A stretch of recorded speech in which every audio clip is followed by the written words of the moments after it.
Good afternoon, everybody. Have a seat.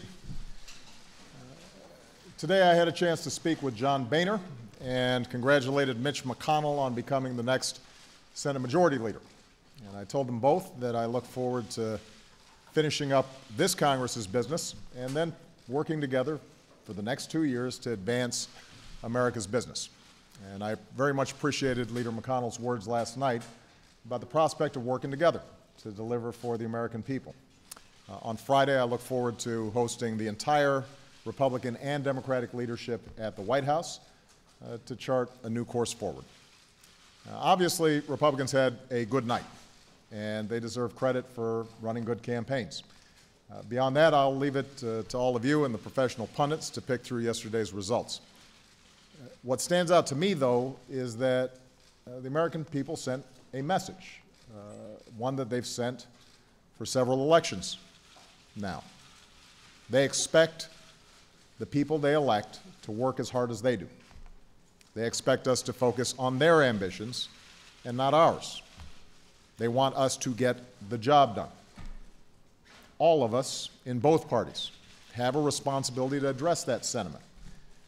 Still, as president, I have a unique responsibility to try and make this town work. So to everyone who voted, I want you to know that I hear you.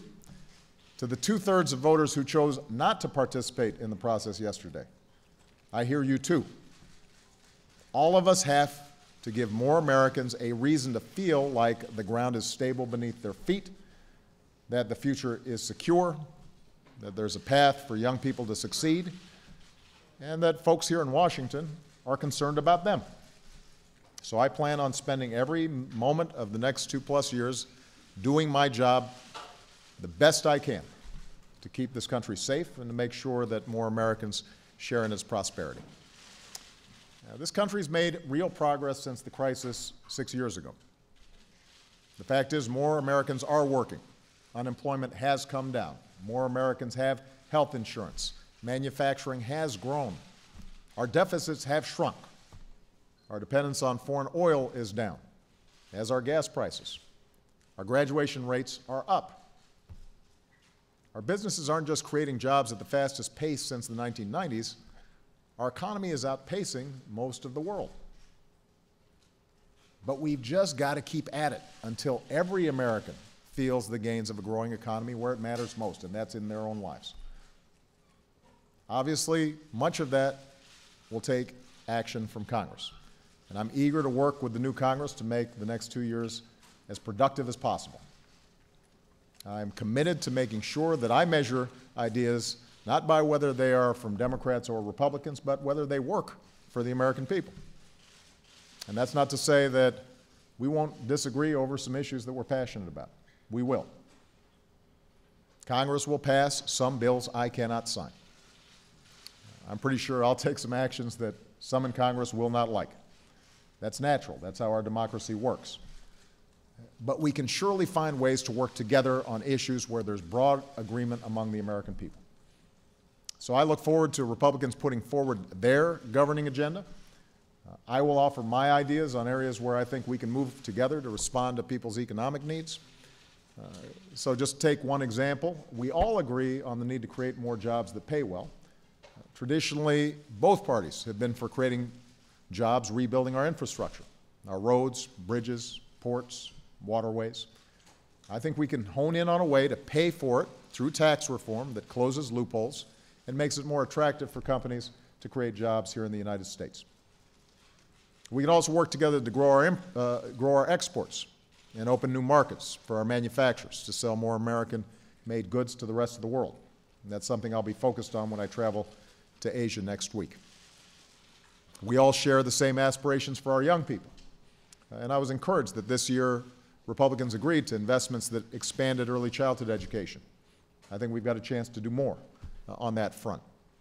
We've got some common ideas to help more young people afford college and graduate without crippling debt so that they have the freedom to fill the good jobs of tomorrow and buy their first homes and start a family. And in the 5 states where a minimum wage increase was on the ballot last night, voters went 5 for 5 to increase it. And that'll give about 325,000 Americans a raise in states where Republican candidates prevailed. So that should give us new reason to get it done for everybody with a national increase in the minimum wage. So those are some areas where I think we've got some real opportunities to cooperate, and I am very eager to hear Republican ideas for what they think we can do together over the next couple of years. Of course, there's still business on the docket that needs attention this year. And here are 3 places where I think we can work together over the next several weeks before this Congress wraps up for the holidays. First, I'm submitting a request to Congress for funding to ensure that our doctors, scientists, and troops have the resources that they need to combat the spread of Ebola in Africa and to increase our preparedness for any future cases here at home. Second, I'm going to begin engaging Congress over a new authorization to use military force against ISIL. The world needs to know we are united behind this effort, and the men and women of our military deserve our clear and unified support. Third, back in September, Congress passed short-term legislation to keep the government open and operating into December. That gives Congress 5 weeks to pass a budget for the rest of the fiscal year. And I hope that they'll do it in the same bipartisan, drama-free way that they did earlier this year. When our companies are steadily creating jobs, which they are, we don't want to inject any new uncertainty into the world economy and to the American economy. The point is, it's time for us to take care of business. There are things this country has to do that can't wait another 2 years or another 4 years. There are plans this country has to put in place for our future. And the truth is, I'm optimistic about our future. I have good reason to be. I meet Americans all across the country who are determined and big-hearted and ask what they can do and never give up and overcome obstacles. And they inspire me every single day. So the fact is, I still believe in what I said when I was first elected 6 years ago last night. For all the maps plastered across our TV screens today, and for all the cynics who say otherwise, I continue to believe we are simply more than just a collection of red and blue states. We are the United States. And whether it's immigration or climate change or making sure our kids are going to the best possible schools, to making sure that our communities are creating jobs, whether it's stopping the spread of terror and disease, to opening up doors of opportunity to everybody who's willing to work hard and take responsibility. The United States has big things to do. We can and we will make progress if we do it together. And I look forward to the work ahead. So with that, let me take some questions. I think that our team has got my list. And we're going to start with Julie Pace at Associated Press. Thank you, Mr. President. Yeah. You said during this election that while your name wasn't on the ballot, your policies were. And despite the optimism that you're expressing here, last night was a devastating night for your party. Given that, do you feel any responsibility to recalibrate your agenda for the next 2 years? And what changes do you need to make in your White House and in your dealings with Republicans in order to address the concerns that voters expressed with your administration? Well, as I said in my opening remarks, the American people overwhelmingly believe that this town doesn't work well and that it is not attentive to their needs. And as president, they rightly hold me accountable to do more to make it work properly. I'm the guy who's elected by everybody, not just from a particular state or a particular district. And they want me to push hard to close some of these divisions, break through some of the gridlock, and get stuff done. So the most important thing I can do is just get stuff done and help Congress get some things done. In terms of agenda items, though, Julie, if you look, as I just mentioned, to a minimum wage increase, for example, that's something I talked about a lot during the campaign. Where voters had a chance to vote directly on that agenda item, they voted for it. And so I think it'd be hard to suggest that people aren't supportive of it. We know that the surveys consistently say they want to see that happen. The key is to find areas where the agenda that I've put forward, one that I believe will help strengthen the middle class and create more ladders of opportunity into the middle class and improve our schools and make college more affordable to more young people and make sure that we're growing faster as an economy and we stay competitive. the key is to make sure that those ideas that I have overlap somewhere with some of the ideas that Republicans have. There's not going to be perfect overlap. I mean, there are going to be some ideas that I've got that I think the evidence backs up would be good for the economy. And Republicans disagree. They're not going to support those ideas. But I'm going to keep on arguing for them because I think they're the right thing for the country to do. There are going to be some ideas that they've got that they believe will improve the economy or create jobs that, from my perspective, isn't going to help middle-class families improve their economic situation. So I probably won't support theirs. But I do think there are going to be areas where we do agree on infrastructure, on making sure that we're boosting American exports. And part of my task then is to reach out to Republicans, make sure that I'm listening to them. I'm looking forward to them putting forward a very specific agenda in terms of what they would like to accomplish. Let's compare notes in terms of what I'm looking at and what they're looking at. And let's get started on those things where we agree. Even if we don't agree 100%, let's get started on those things where we agree 70, 80, 90%. And if we can do that and build up some trust and improve how processes work in Washington, then I think that's going to give the American people a little bit more confidence that, in fact, their government is looking after them. But is there anything specific that you feel like you and your administration need to change, given this disastrous election for your party and the message that voters sent? Julie, I think every single day I'm looking for how can we do what we need to do better. Whether that is delivering basic services the government provides to the American people, whether that is our capacity to work with Congress so that they're passing legislation, whether it's how we communicate with the American people about what our priorities and vision is. We are constantly asking ourselves questions about, how do we make sure that we're doing a better job? And that's not going to stop. I think that every election is a moment for reflection. And I think that everybody in this White House is going to look and say, all right, what do we need to do differently? But the principles that we're fighting for, the things that motivate me every single day and motivate my staff every day, those things aren't going to change. There's going to be a consistent focus on how do we deliver more opportunity to more people in this country, how do we grow the economy faster, how do we put more people back to work. And I maybe have a naive confidence that if we continue to focus on the American people and not on our own ambitions or image or various concerns like that, that at the end of the day, when I look back, I'm going to be able to say the American people are better off than they were before I was president, and that's my most important goal. So, but the other thing I just want to emphasize is I've said this before, I want to reiterate it. If there are ideas that the Republicans have that I have confidence will make things better for ordinary Americans, the fact that the Republicans suggesting it as opposed to a Democrat, that'll be irrelevant to me. I want to just see what works. And there are some things like rebuilding our infrastructure, or early childhood education, that we know works. And I'm hoping that the kind of attitude and approach that Mitch McConnell and John Boehner have already expressed, their desire to get things done, allows us to find some common ground.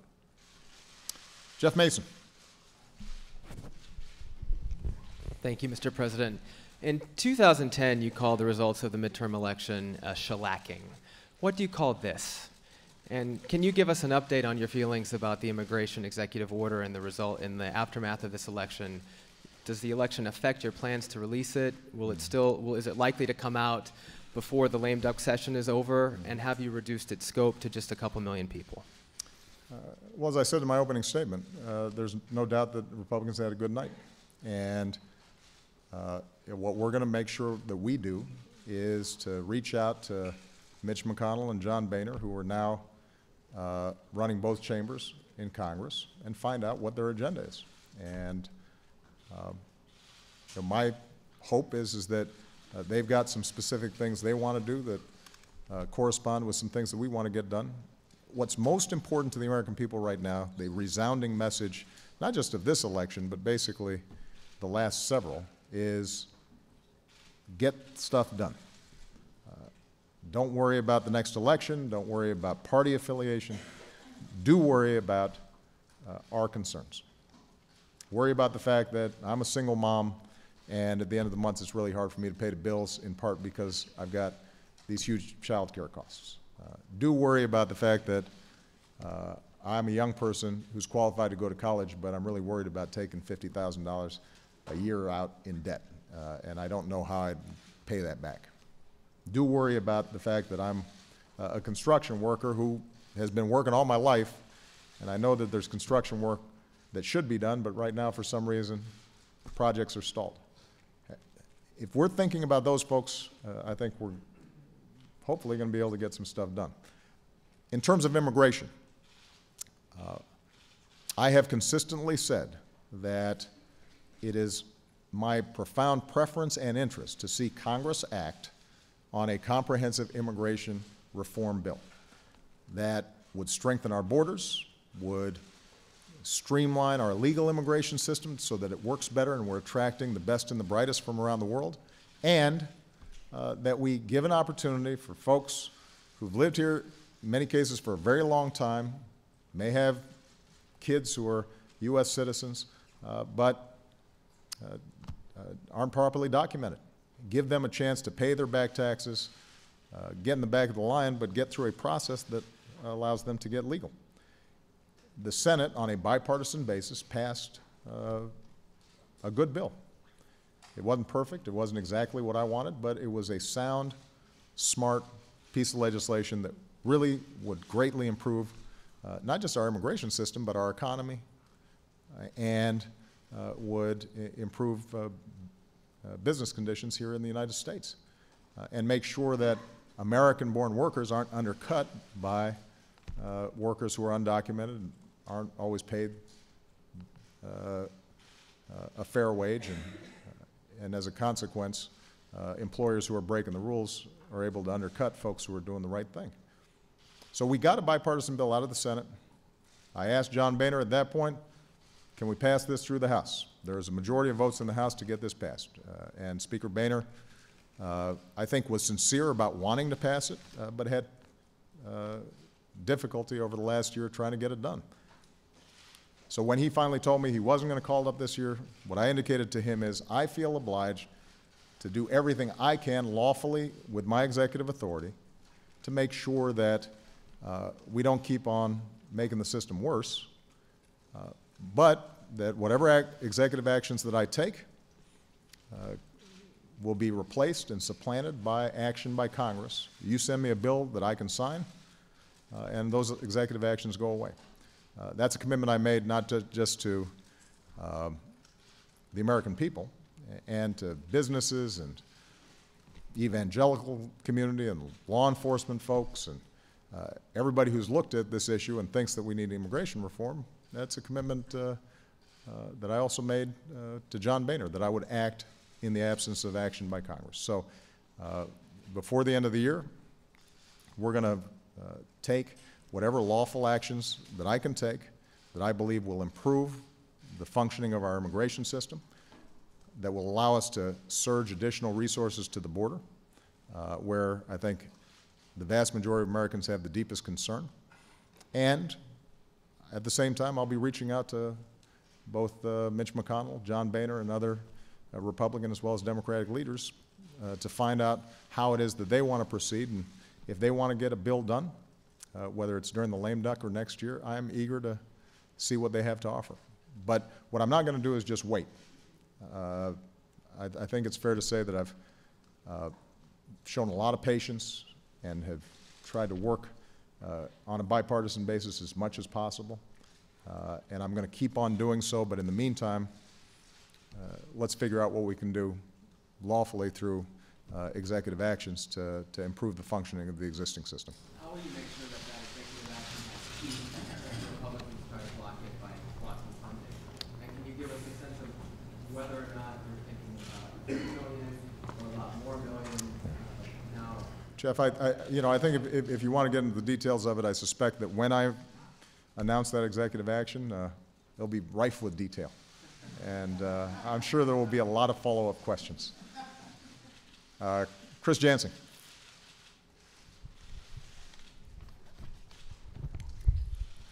Thank you, Mr. President. I want to follow up on a couple of things and start with immigration. And are you concerned that if you sign an executive order on immigration before the end of the year, it will scuttle whatever chances there may be for there to be some sort of compromise on the issues that you talked about? And I wonder that given this unhappy electorate clearly, and they seem to be disappointed with both sides pretty much, why they punish the Democrats more than the Republicans by far? Well, as I said, when it comes to the political analysis, that's your job. But what is also true is I am the President of the United States. And I think, understandably, people are going to ask for greater accountability and more responsibility from me than from anybody else in this town. Appropriately so. And I welcome that. And the commitment that I will make to the American people and the way I've tried to conduct myself throughout this presidency is that I'm going to wake up every single day doing my absolute best to deliver for them. And there are areas where we've made real progress. I think economically I can look back and there is no doubt that on almost every measure we are better off economically than we were when I took office. But what is also true is there's still a lot of folks out there who are anxious and are hurting and are having trouble making ends meet or are worried about their children's future. And it's my job to give them some confidence that this town can work to respond to some of those worries that folks have. And we haven't done a good enough job convincing them of that. And I understand that. If they've been watching Washington over the last 2-4 years, what they've seen is a lot of arguing and a lot of gridlock, but not a lot of concrete actions, at least legislatively, that have made a difference in their lives. And so we've got to make sure that we do a better job, and I'm committed to doing that. On immigration, I know that concerns have been expressed that, well, if you do something through executive actions, even if it's within your own authorities, that that'll make it harder to pass immigration reform. I just have to remind everybody, I've heard that argument now for a couple of years. This is an issue I actually wanted to get done in my first term, and we didn't see legislative action. And in my second term, I made it my top legislative priority. We got really good work done by a bipartisan group of senators, but it froze up in the House. And I think that the best way, if folks are serious about getting immigration reform done, is going ahead and passing a bill and getting it to my desk. And then the executive actions that I take go away. They're superseded by the law that is passed. And I will engage any member of Congress who's interested in this, in how we can shape legislation that will be a significant improvement over the existing system. But what we can't do is just keep on waiting. There's a cost to waiting. There's a cost to our economy. It means that resources are misallocated. When the issue of unaccompanied children cropped up during this summer, there was a lot of folks who perceived this as a major crisis in our immigration system. Now, the fact is that those numbers have now come down, and they're approximately where they were a year ago or 2 years ago or a year before that. But it did identify a real problem in a certain portion of the border where we got to get more resources. But those resources may be misallocated, separating families right now that most of us, most Americans would say probably we'd rather have them just pay their back taxes, pay a fine, learn English, get to the back of the line, but we'll give you a pathway where you can be legal in this country. So where I've got executive authorities to do that, we should get started on that. But I want to emphasize once again, if in fact Republican leadership wants to see an immigration bill passed, they now have the capacity to pass it, and hopefully engaging with me and Democrats in both the House and the Senate, it's a bill that I can sign because it addresses the real concerns that are out there. And the sooner they do it, from my perspective, the better. Jonathan Karl. Thank you, Mr. President. Mitch McConnell's been the Republican leader for 6 years, as long as you've been president. But his office tells me that he's only met with you one-on-one once or twice during that entire 6-year period. So I'm wondering, as somebody who came to Washington promising to end the hyper-partisanship that was here long before you became president, but's gotten worse since you got here, was it a mistake for you to do so little to develop relationships with the Republicans in Congress? I think that every day I'm asking myself, are there some things I can do better? And you know, I'm going to keep on asking that every single day. The fact is that most of my interactions with members of Congress have been cordial and they've been constructive. Oftentimes, though, we just haven't been able to actually get what's discussed in a leadership meeting through caucuses in the House and the Senate to deliver a bill. The good news is that now Mitch McConnell and John Boehner are from the same party. I think they can come together and decide what their agenda is. They've got sufficient majorities to make real progress on some of these issues, and you know, I'm certainly going to be spending a lot more time with them now, because that's the only way that we're going to be able to get some stuff done. And I take them at their word that they want to produce. They're in the majority. They need to present their agenda. I need to put forward my best ideas. I think the American people are going to be able to watch us, and they're paying attention to see whether or not we're serious about actually compromising and being constructive. And my commitment to them, and I've said this when I spoke to them, is that anywhere where we can find common ground, I'm eager to pursue it. Are you going to have that drink with Mitch McConnell now that you joked about at the White House Correspondents' Dinner? You know, actually, I would enjoy having some Kentucky bourbon with Mitch McConnell. I don't know what his preferred drink is, but you know, my interactions with Mitch McConnell, he has always been very straightforward with me. To his credit, he has never made a promise that he couldn't deliver, and you know, he knows the legislative process well. He obviously knows his caucus well. You know, he's always given me, I think, realistic assessments of what he can get through his caucus and what he can't. And so I think we can have a productive relationship. Phil Mattingly.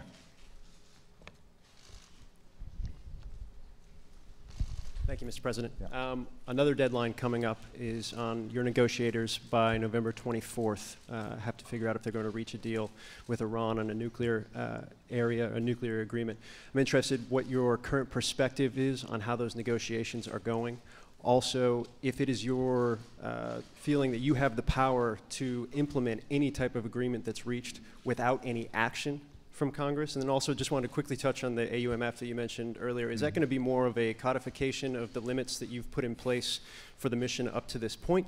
Or what should we be looking for on that when you send it to the Hill? Thank you. On the AUMF, the leaders are going to be coming here on Friday. It'll be an expanded group, not just the 4 leaders, but a larger group who all have an interest in the issues we're discussing today. And I'm actually going to invite Lloyd Austin, the CENTCOM commander, to make a presentation about how our fight against ISIL is proceeding. And I think to answer questions and assure that Congress is fully briefed on what we're doing there. With respect to the AUMF, we've already had conversations with members of both parties in Congress, and the idea is to right-size and update whatever authorization Congress provides to suit the current fight rather than previous fights. You know, in 2001, after the heartbreaking tragedy of 9/11, we had a very specific set of missions that we had to conduct, and the AUMF was designed to pursue those missions. With respect to Iraq, there was a very specific AUMF. We now have a different type of enemy. The strategy is different, how we partner with Iraq and other Gulf countries and the international coalition. That has to be structured differently. So it makes sense for us to make sure that the authorization from Congress reflects what we perceive to be not just our strategy over the next 2 or 3 months, but our strategy going forward. And you know, it'll be a process of listening to members of Congress as well as us presenting what we think needs to be the set of authorities that we have, and I'm confident we're going to be able to get that done. And that may just be a process of us getting it started now. It may carry over into the next Congress.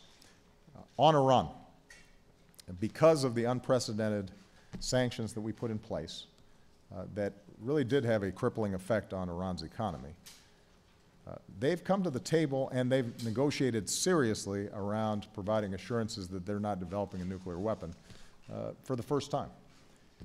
And they have abided by the interim rules. We have been able to freeze their program, in some cases reduce the stockpile of nuclear material that they already had in hand. And the discussions, the negotiations have been constructive. The international community has been unified and cohesive.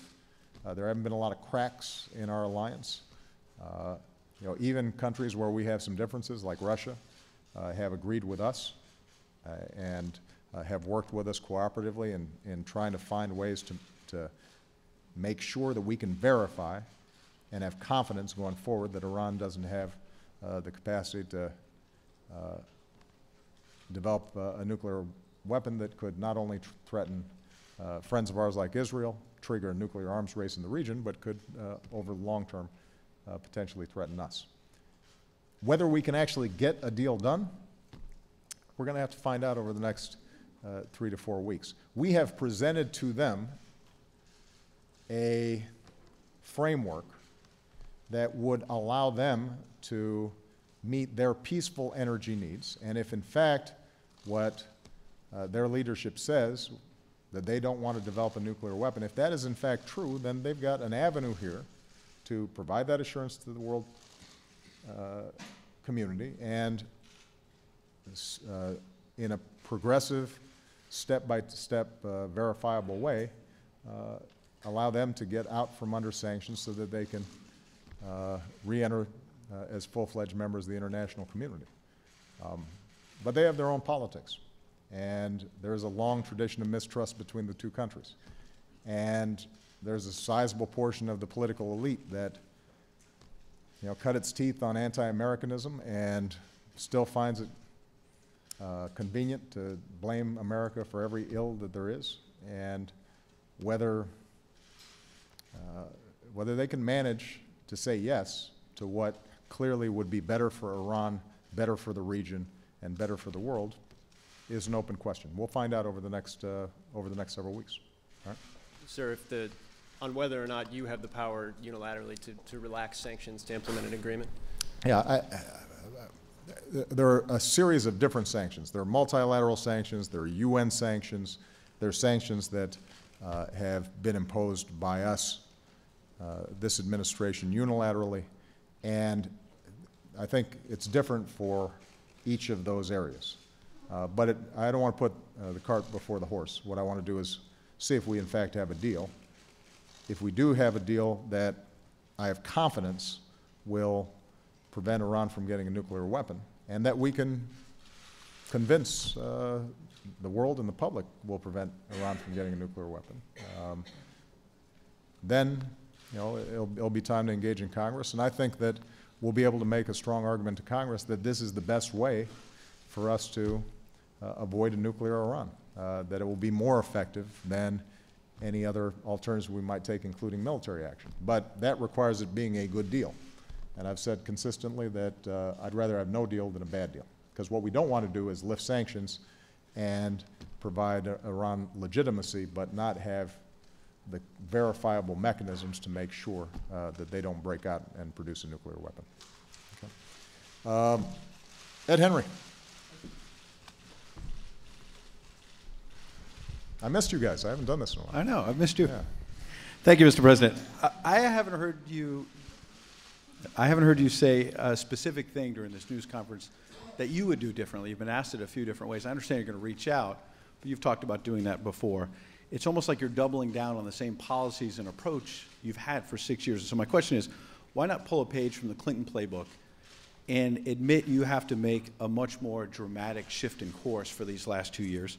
And on ISIS, there was a pretty dramatic setback in the last few days with it appearing that the Syrian rebels have been routed. There are some Gitmo detainees who have rejoined the battlefield, helping ISIS and other terror groups, is what the reports are suggesting. So my question is, are we winning? Well, I think it's too early to say whether we are winning, because, as I said at the outset of the ISIL campaign, this is going to be a long-term plan to solidify the Iraqi government, to solidify their security forces, to make sure that in addition to our air cover, that they have the capacity to run a ground game that pushes ISIL back from some of the territories that they had taken, that we have a strong international coalition that we've now built, but that they are on the ground providing the training, providing the equipment, providing the supplies that are necessary for Iraqis to fight on behalf of their territory. And what I also said was that in Syria, that's been complicated and that's not going to be solved anytime soon. Our focus in Syria is not to solve the entire Syria situation, but rather to isolate the areas in which ISIL can operate. And there is no doubt that because of the extraordinary bravery of our men and women in uniform and the precision of our pilots and the strikes that have taken place, that ISIL is in a more vulnerable position, and it is more difficult for them to maneuver than it was previously. Now, there is a specific issue about trying to get a moderate opposition in Syria that can serve as a partner with us on the ground. That's always been the hardest piece of business to get done. There are a lot of opposition groups in Syria along a spectrum, from radical jihadists who are our enemies to folks who believe in inclusive democracy and everything in between. They fight among each other. They are fighting the regime. And what we're trying to do is to find a core group that we can work with, that we have confidence in, that we've vetted, that can help in regaining territory from ISIL, and then ultimately serve as a responsible party to sit at the table in eventual political negotiations that are probably some ways off in the future. That's always been difficult. As you know, one of the debates has consistently been, should the Obama administration provide more support to the opposition? Could that have averted some of the problems that are taking place in Syria? And as I've said before, part of the challenge is it's a messy situation. This is not a situation where we have one single, unified, broad-based, effective, reliable. No, let me answer the question, Ed. And so what we are going to continue to test is, can we get a more stable, effective, cohesive, moderate opposition? But that's not the sole measure of whether we are, quote unquote, winning or not. Remember, our first focus, Ed, here is to drive ISIL out of Iraq. And what we're doing in Syria is first and foremost in service of reducing ISIL's capacity to resupply and send troops and then run back in over the Syrian border to eventually reestablish a border between Iraq and Syria so that slowly Iraq regains control of its security and its territory. That is our number one mission. That is our number one focus. There are aspects of what's going on in Syria that we've got to deal with in order to reduce the scope of ISIL's operations. So, for example, our support for Kurds in Kobani, where they've been able to hold off ISIL and where we've been able to effectively strike ISIL positions consistently. That's not just because we're trying to solve a Syria problem. That's also because it gives us an opportunity to further weaken ISIL so that we can meet our number one mission, which is Iraq. In terms of things to do differently, I guess, Ed, the question you're asking is one actually I think I have answered. If you're asking about personnel or if you're asking about position on issues or what have you, then it's probably premature because I want to hear Ed, what I'd like to do is to hear from the Republicans to find out what it is that they would like to see happen. And what I'm committing to is making sure that I am open to working with them on the issues where they think that there's going to be cooperation. Now, that isn't a change because I've suggested to them before that where they think there's areas of cooperation, I'd like to see us get some things done. But the fact that they now control both chambers of Congress, I think, means that perhaps they have more confidence that they can pass their agenda and get a bill on my desk. It means that negotiations end up perhaps being a little more real because they have larger majorities, for example, in the House, and they may be able to get some things through their caucuses that they couldn't before. But the bottom line that the American people want to know, and that I'm going to repeat here today, is that my number one goal, because I'm not running again, I'm not on the ballot, I don't have any further political aspirations. My number one goal is just to deliver as much as I can for the American people in these last 2 years. And wherever I see an opportunity, no matter how large or how small, to make it a little bit easier for a kid to go to college, make it a little more likely that somebody's finding a good paying job, make it a little more likely that somebody has high quality health care.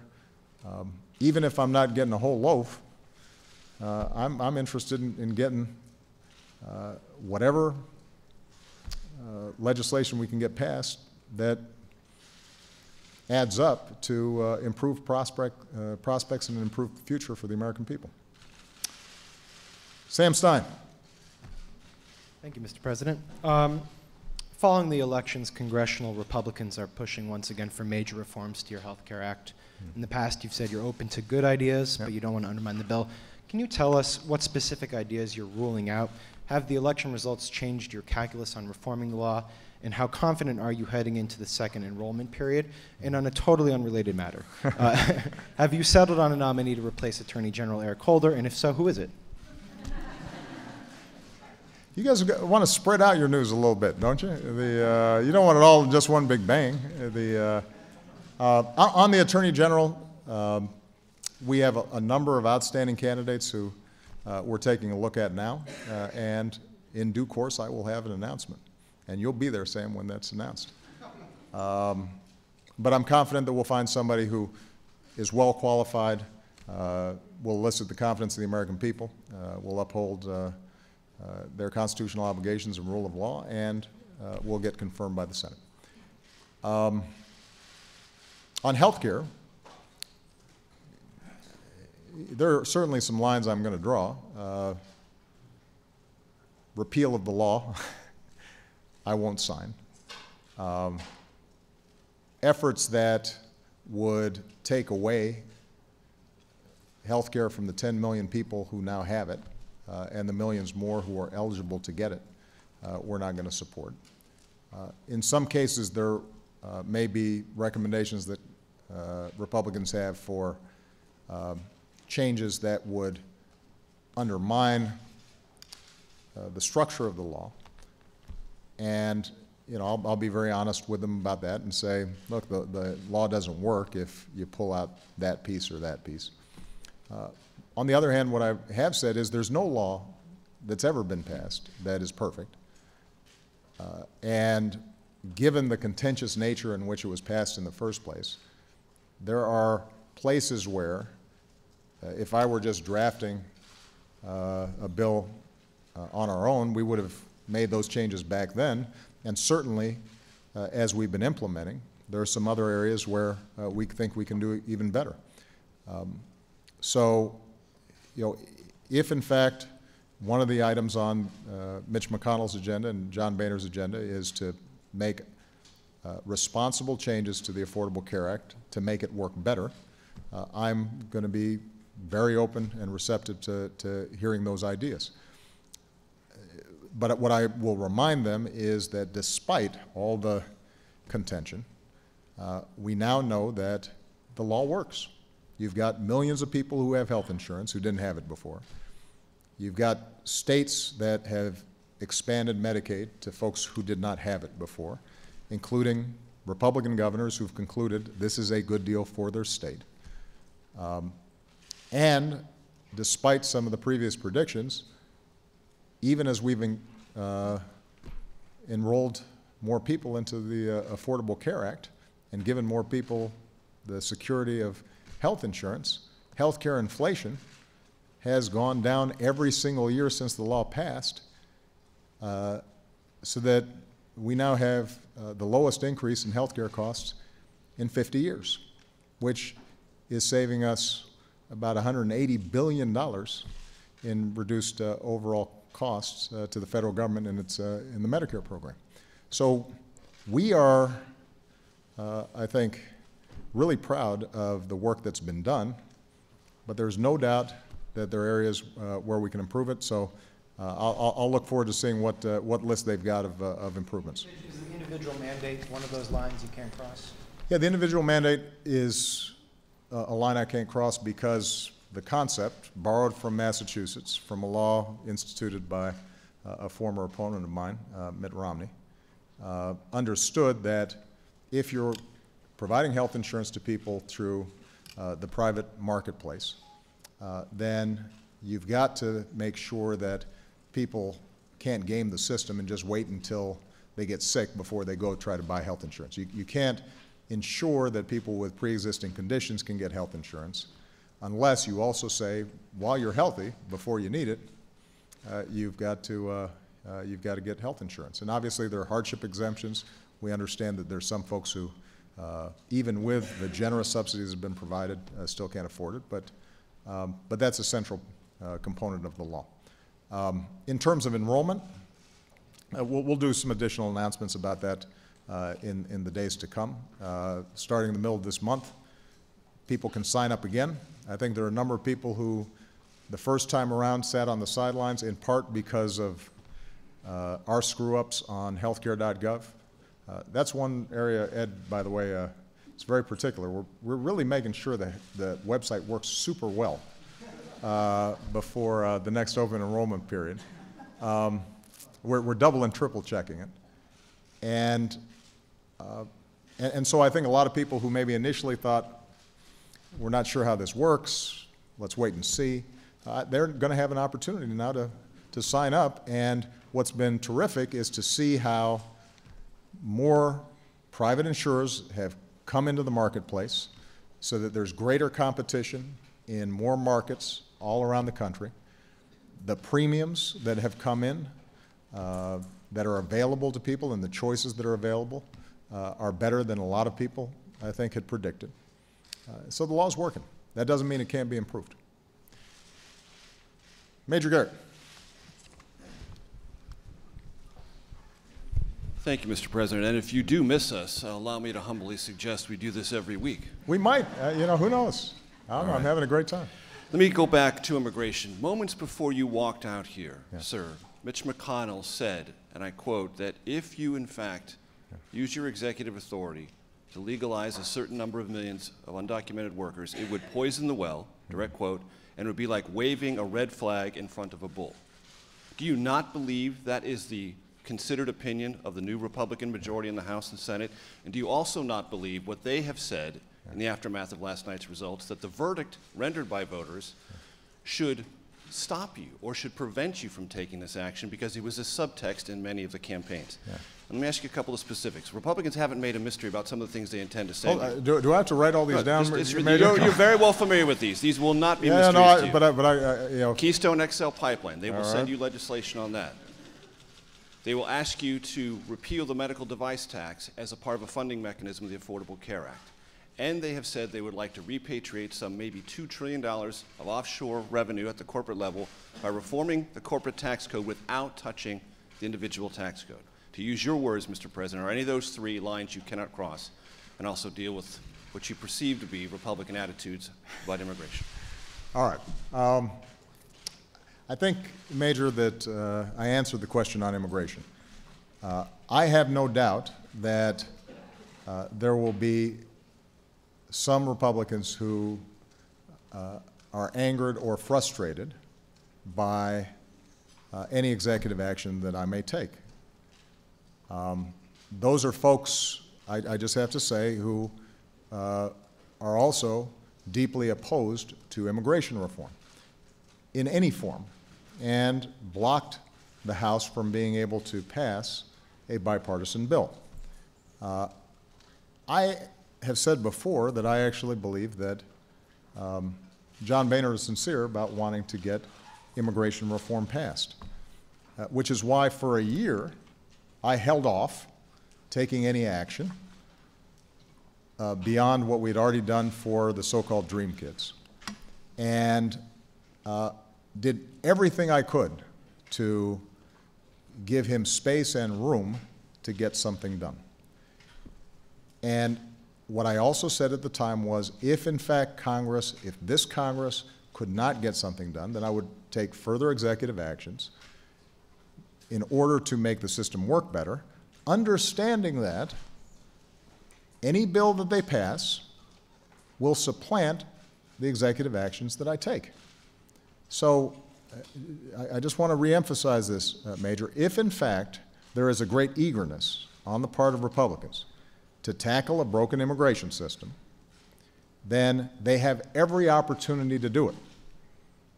My executive actions not only do not prevent them from passing a law that supersedes those actions, but should be a spur for them to actually try to get something done.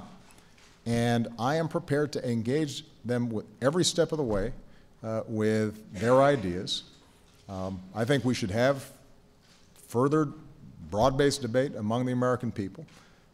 As I've said before, I do think that the episode with the unaccompanied children changed a lot of attitudes. I think what may also change a lot of attitudes is when the public now realizes that that was a very temporary and isolated event, and that in fact we have fewer illegal immigrants coming in today than we did 5 years ago, 10 years ago, or 20 years ago, but that what we also have is a system that is not serving our economy well. So Republicans who say the election was a referendum, at least in part, on your intentions to use executive authority for immigration. As I said before, I don't want to try to read the tea leaves on election results. What I am going to try to do as president is to make sure that I'm advancing what I think is best for the country. And here's an opportunity where I can use my administrative authorities, executive authorities, and lawfully try to make improvements on the existing system, understanding that that's not going to fix the entire problem, and we're much better off if we go ahead and pass a comprehensive bill. And I hope that the Republicans really want to get it passed. If they do, they're going to have a lot of cooperation from me. So let me just tick off on Keystone. There's an independent process. It's moving forward, and I'm going to let that process play out. I've given some parameters in terms of how I think about it. Ultimately, is this going to be good for the American people? Is it going to be good for their pocketbook? Is it going to actually create jobs? Is it actually going to reduce gas prices that have been coming down?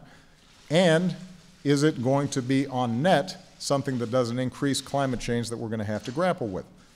There's a pending case before a Nebraska judge about some of the siting. The process is moving forward, and I'm just going to gather up the facts. I will note, while this debate about Canadian oil has been raging, keep in mind this is Canadian oil, this isn't U.S. oil. While that debate has been raging, we've seen some of the biggest increases in American oil production and American natural gas production in our history. We are closer to energy independence than we've ever been before, or at least as we've been in decades. We are importing less foreign oil than we produce for the first time in a very long time. We've got a 100-year supply of natural gas that, if we responsibly tap, puts us in the strongest position when it comes to energy of any industrialized country around the world. When I travel to Asia or I travel to Europe, their biggest envy is the incredible homegrown U.S. energy production that is producing jobs and attracting manufacturing, because locating here means you've got lower energy costs. So our energy sector is booming. And I'm happy to engage Republicans with additional ideas for how we can enhance that. I should note that our clean energy production is booming as well. And so Keystone I just consider as one small aspect of a broader trend that's really positive for the American people. And let's see. Okay, medical device tax. I've already answered the question. We are going to take a look at whatever ideas. Let me take a look comprehensively at the ideas that they present. Let's give them time to tell me. I'd rather hear it from them than from you. Major, I'm just telling you what well, they said. conceivably, I could just cancel my meeting on Friday because I've heard everything from you. I think I'd rather let Mitch McConnell. If it was a line you couldn't cross, I'd rather hear from Mitch McConnell and John Boehner what ideas they'd like to pursue, and we'll have a conversation with them on that. On repatriation, I said in my opening remarks that there is an opportunity for us to do a tax reform package that is good for business, good for jobs, and can potentially finance infrastructure development here in the United States. Now, the devil's in the details. So I think conceptually, it's something where we may have some overlap, and I'm very interested in pursuing ideas